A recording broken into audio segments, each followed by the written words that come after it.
Are good intentions enough to sustain an empire? The reign of the Jianwen emperor could have been a golden age for the Ming dynasty and its people, but his rule would be violently cut short by his own uncle. This is the story of Jianwen, the emperor of established civility.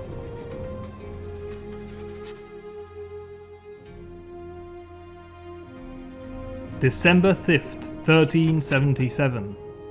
Nearly 10 years after its founding, the fresh Ming dynasty is in full bloom. Its founder, the Hongwu emperor, has yet to conquer Yunnan province and strengthen the borders.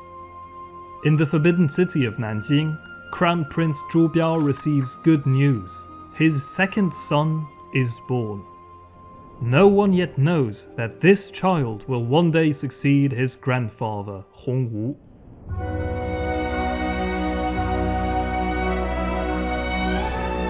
Jianwen, as he was named, was born to Lady Lu, daughter of Lu Ben, a prominent minister of the early Ming dynasty.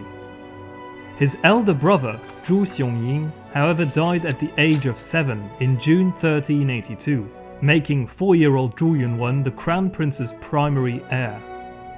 Much like his father, he proved to be of gentle nature and of studious character, soon showing strong adherence to the Confucian principles of benevolence and moral conduct he was educated in. The boy's life took a dramatic turn in the spring of 1392. On the 17th of May, his father died at 36 years old, plunging the Ming dynasty into crisis. Since his birth, Hongwu had meticulously prepared Zhu Biao for state leadership. Rather than appointing another of his sons who had been raised as military men, the emperor named the 14-year-old Jianwen as crown prince. Hongwu initially placed top-ranking generals into the teenager's staff, including famous commander Lan Yu. However, the ruthless Hongwu soon had them all executed, perhaps out of fear that the gentle Jianwen lacked the strength to keep them in check in the years ahead. With the empire's future at stake, the dynasty's heir could not remain celibate. In 1395, he was married to Lady Ma, daughter of a prominent official, to whom, on November 30th of the following year, his first son, Zhu Wenkui, was born. Only these significant events are known about Jianwen's early years. Perhaps more was once detailed, but his biography was severely tampered with by the very man who would later overthrow him, his uncle. The crown prince had many. Hongwu had created a system for his vast male progeniture, the princes of the blood, who controlled fiefdoms and armies numbering up to 15,000 men. They were to be military pillars for the dynasty, entrusted to protect the throne and mainly the frontier regions, especially against the Mongols of the northern Yuan. The appointment of teenage Jianwen, rather than one of their own, had likely created great frustration within the princes. Following the deaths of Zhu Shuang, the emperor's second son in 1395, and Zhu Gang, third son 3 years later, the seniority among them befell Zhu Di, fourth son, based in Beiping. He was followed by about 24 princes, 10 of whom were even younger than Jianwen.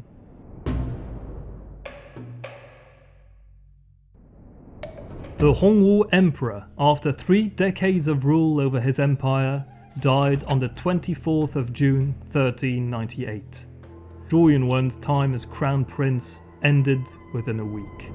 At the age of 20, he ascended the throne of the Ming dynasty. Imperial power was stronger than ever, as Hongwu had greatly centralized authority and meticulously purged any potential threats to the throne. The new emperor intended to use it for benevolence. In a stark contrast to his grandfather's reign, his policies would be anything but vastly martial. He adopted the era name of Jianwen, established civility. But the Jianwen emperor, far from having Hongwu's unshakable confidence and lacking any practical experience, knew he could not rule alone. He therefore surrounded himself with a triumvirate of like-minded officials, placing Neo-Confucianist values at the heart of their policies. These were Qi Tai, a graduate of the 1388 imperial examination. Appreciated by the late Hongwu emperor, he had served in various prominent positions. Huang Zecheng, who had graduated in 1385, had also held prestigious positions, even being appointed as a tutor for Zhou Yunwen. The third member had a more tragic backstory. Fang Xiaoru had seen his father perish in one of Hongwu's infamous purges. Having emerged before the imperial examinations were durably established, Fang had risen through different means. A talented youth, he was mentored by the esteemed scholar Song Lian, eventually catching Hongwu's attention. He further found support in Zhu Chun, the Prince of Shu, a more scholarly-driven son of Hongwu. Fang Xiaoru's reputation as a Neo-Confucian activist steadily grew, and when Jianwen ascended the throne, he was summoned to the court, entering the imperial inner circle. These three scholars, adamant Neo-Confucian ideologues, would become the emperor's closest advisors. It was time to reform the dynasty.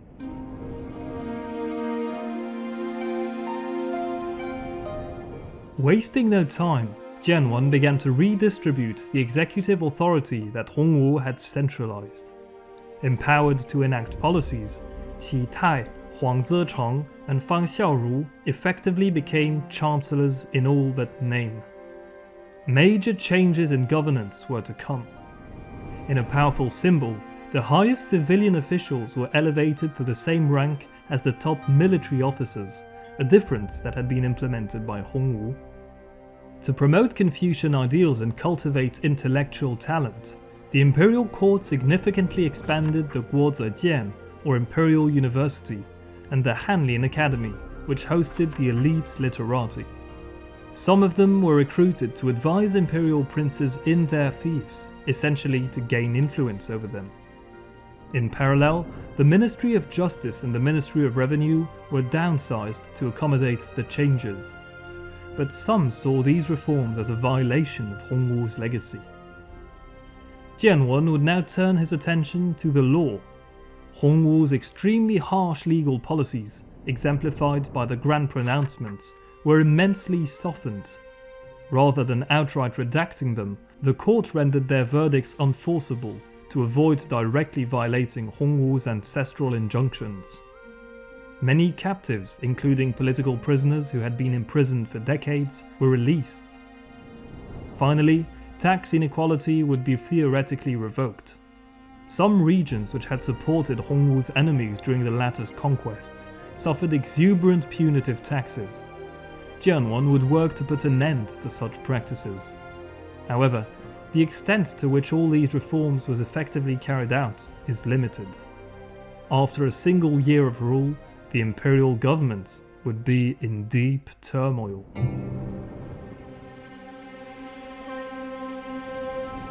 The state that Hongwu left to his descendants was, on paper, perfectly balanced.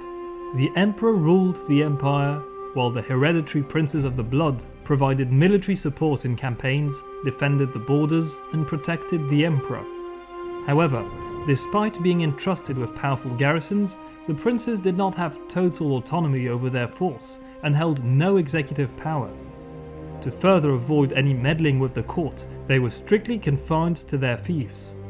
However, if so-called evil officials manipulated the empire, the princes were expected to assemble their forces, await the emperor's signal, and march on Nanjing to restore imperial order, before swiftly returning to their fiefs. But the theoretical balance of power was not to the taste of Jianwen's inner circle. Qi Tai, and particularly Huang Zecheng, advocated for the policy of Xuefan, essentially reducing the power of the princes. To illustrate the possible threat, Huang cited the rebellion of the Seventh States, where semi-autonomous princes had risen up and nearly overthrown the Western Han dynasty. Initially uncertain whether to gradually diminish his uncle's influence or abolish it outright, Jianwen ultimately chose the latter. Soon after his accession, he began purges within the imperial princes of the blood. Zhu Su, Prince of Zhou, the fifth son of Hongwu, based in Kaifang, was the first to fall. Accused of plotting, he was arrested as early as August 1398 and stripped to the status of commoner.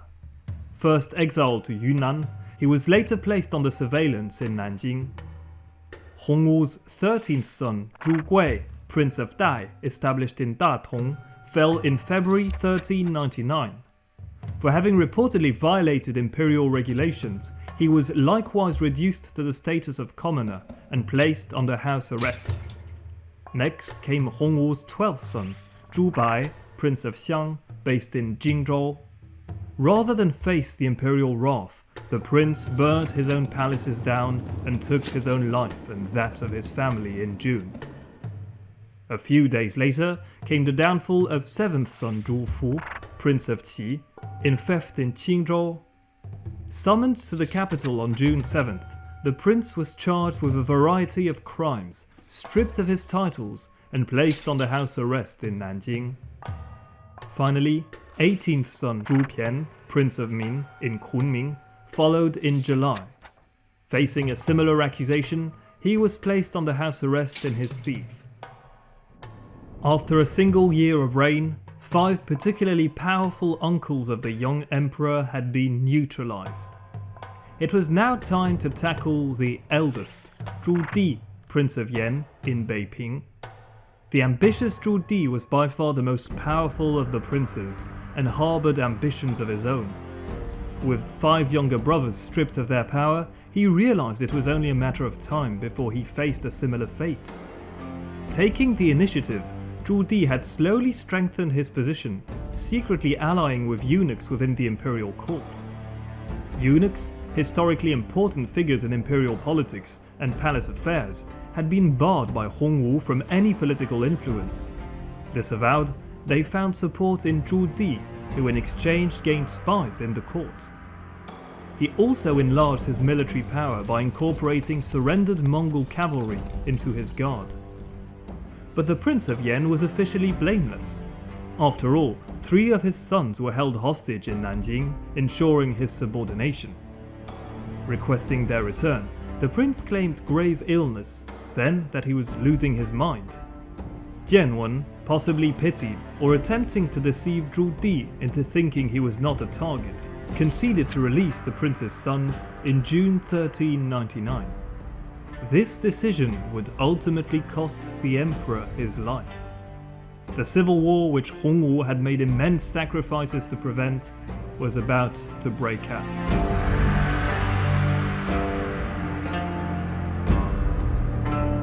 In late July, 2 minor officials of Zhu Di's retinue were accused of sedition by a battalion commander of the prince's guard. For this charge, they were brought to Nanjing and executed. Sensing the trap closing in on him, the prince waited no longer. On August 5th, Zhu Di seized direct control of Beiping and executed the court-appointed officials administering the city. He then promptly invaded neighbouring counties, incorporating local garrisons into his force. Zhu Di's rebellion, under the name of Fengtian Jingnan, or pacifying the troubles by order of heaven, better known as the Jingnan campaign, was officially justified as an effort to defend Hongwu's legacy, rather than for personal gain. In Nanjing, the event was not yet seen as a terrifying threat. The imperial court commanded an army of 300,000 men, and theoretically power over the whole empire, while the prince mustered a force less than 1/3 of that size and only controlled Beiping and its vicinity. Jianwen dispatched 65-year-old General Gong Bingwen from the few remaining commanders left after Hongwu's purges to crush the rebellion. The emperor, seemingly unworried, shifted his focus back to civilian matters. General Gong, establishing his headquarters in Zhending, proved to be severely unprepared. His 130,000 men were decisively beaten in late September, allowing Zhu Di to absorb both men and territory, although the rebel prince failed to take Zhending itself. Gong was promptly replaced by General Li Jinglong, the son of Hongwu's nephew Li Wenzhong. In mid-October, Zhu Di departed from Beiping to bolster his forces by capturing Daning, the fief of his brother Zhu Quan, Prince of Ning. Li thus seized the opportunity and besieged his capital on November 12th. However, the city held firm until the return of the prince, who defeated the imperial forces. It became clear that Zhu Di would not be so easily crushed. Communication between him and the court had not completely broken down. On December 6th, he sent a letter to Nanjing, openly condemning Qi Tai and Huang Zechang. Likely aiming to keep diplomatic channels open, the emperor officially removed them, although he would continue to rely on their advice in private. The gesture would not be enough to stop hostilities. As the year 1400 broke, Zhu Di marched into Shanxi, capturing a couple of towns in mid-January before besieging the city of Datong. Li Jinglong promptly assembled a rescue force, but by the time it arrived in March, Zhu Di had already returned to Beiping and further gained influence over his northern border. Meanwhile, Jianwen continued his Confucian-driven reforms, reducing taxes in the provinces of Nanzhili and Zhejiang, but events in the front brought his attention back to military matters. In May, General Li prepared a major pincer attack on Zhu Di's forces by the Betrayal River, but the offensive was foiled by flooding and bad weather. Both sides clashed in the field 4 days later, but having lost the element of surprise, Li Jinglong suffered immense casualties and withdrew to Dezhou by the end of the month. But the imperial side had another asset, General Ping An leading the imperial cavalry. Zhu Di, initially threatened by the elite mounted troops, was reinforced in time by his second son, Zhu Gaoxu. Secured, the rebel prince launched a southern offensive in June, triumphing over Li Jinglong again and taking Dezhou. Zhu Di then attempted to capture the capital of Shandong itself, Jinan. For months, the defenders heroically stood firm. Learning of an imperial relief force on the way, Zhu Di was eventually compelled to withdraw.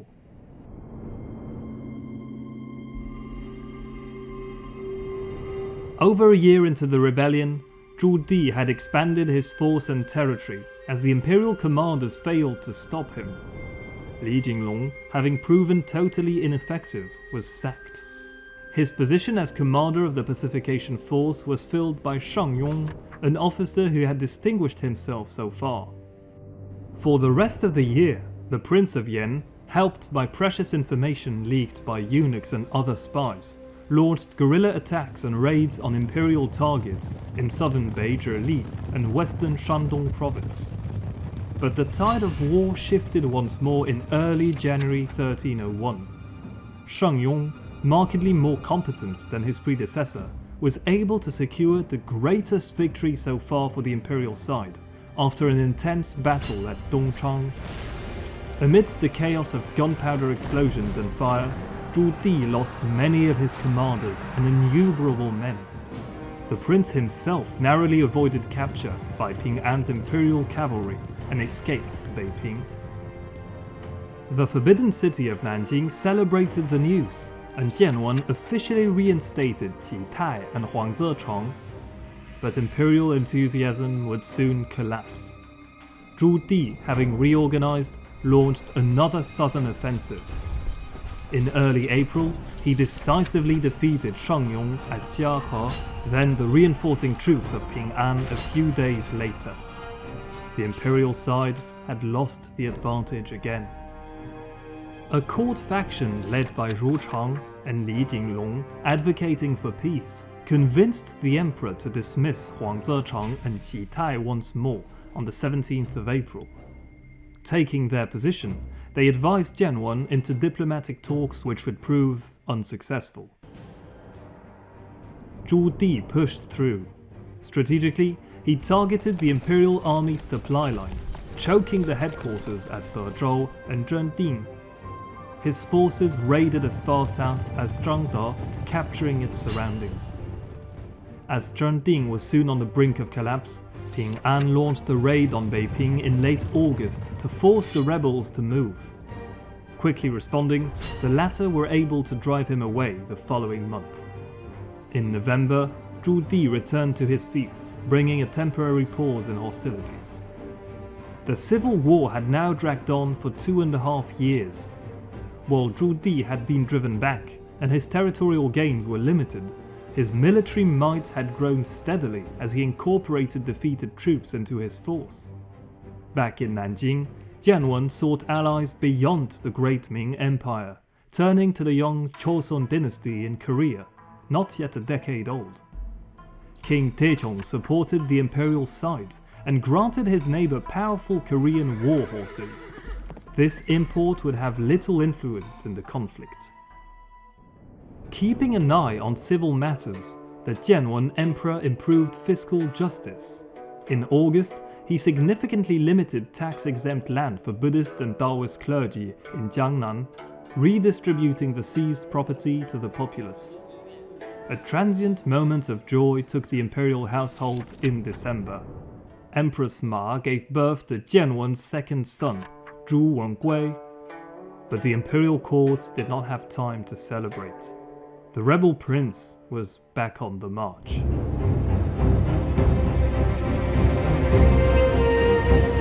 As 1402 broke out, Zhu Di embraced a new strategy.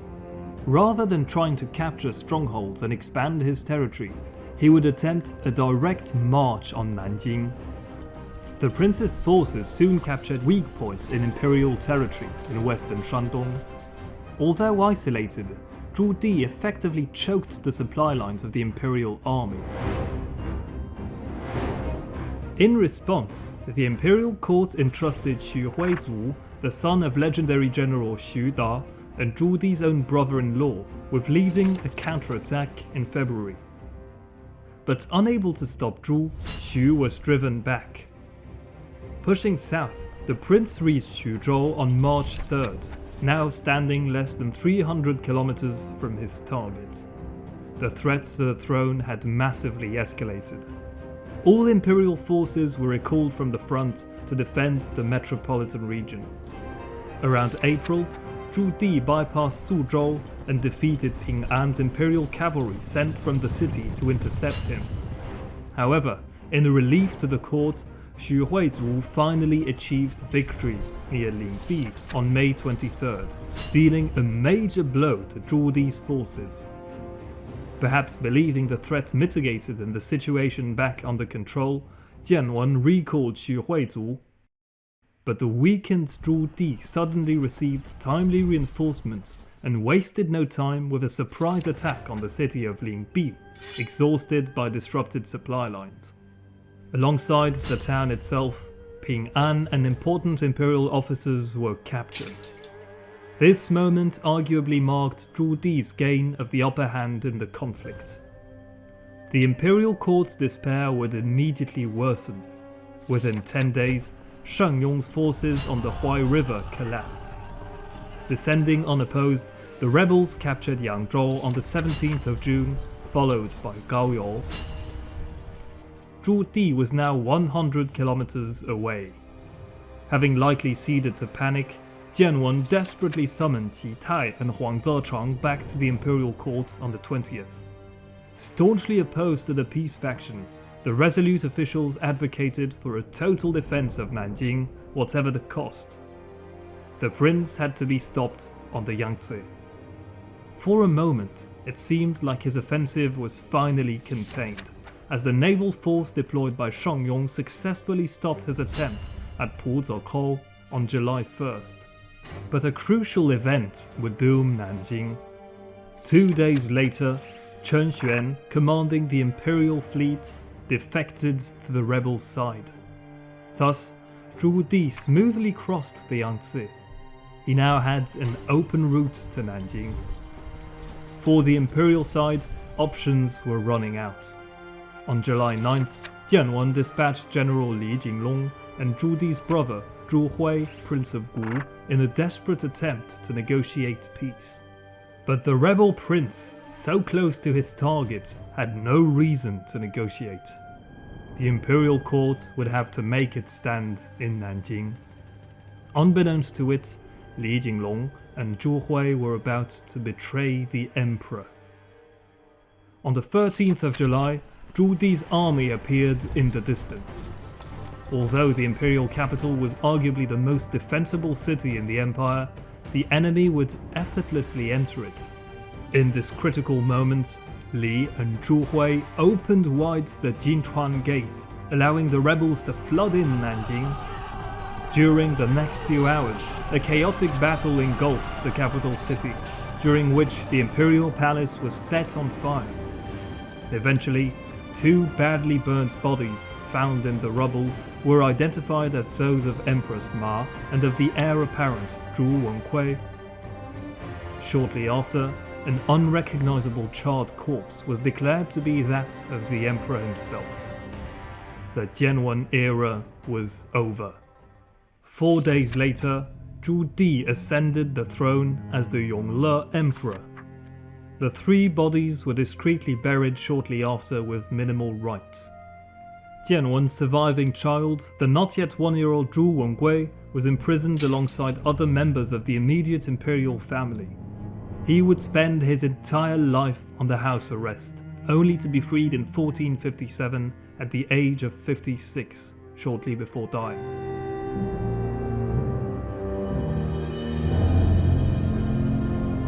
History would be cruel to Jianwen's legacy. In order to justify his rebellion, Zhu Di would direct propaganda painting him as an ineffectual and disinterested ruler. Zhu Yunwen would be excluded from imperial ancestral worship. The Jianwen era was even revoked entirely, thus artificially extended Hongwu's by 4 years. It would take nearly 2 centuries before the Wanli Emperor eventually restored his name in 1595. A rumour soon spread that Jianwen had in fact managed to escape and lived the rest of his life as an anonymous Buddhist monk. The story gradually grew into a popular folk tale.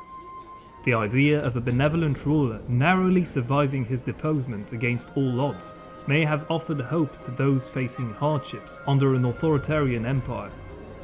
Incredibly, an elderly Buddhist monk from Yunnan province, about 90 years old, appeared in 1440 before authorities in Guangxi province, claiming to be the long-lost Jianwen emperor. He was sent to the imperial court in Beijing, where, under interrogation, he confessed to being an impostor.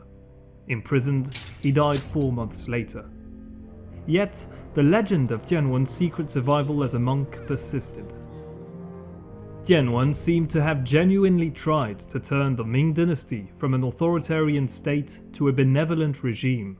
However, lack of practical experience, indecision, and a few critical blunders led to his abrupt downfall in only 4 years. His uncle, now firmly on the throne, promptly reinstated autocratic rule. Yet, under the Yongle Emperor's iron grip, the Ming dynasty would reach the height of its power. Thank you for watching my video, I hope you enjoyed it. If so, please leave a like and subscribe to the channel. If you have any questions or requests, feel free to leave them in the comments section below.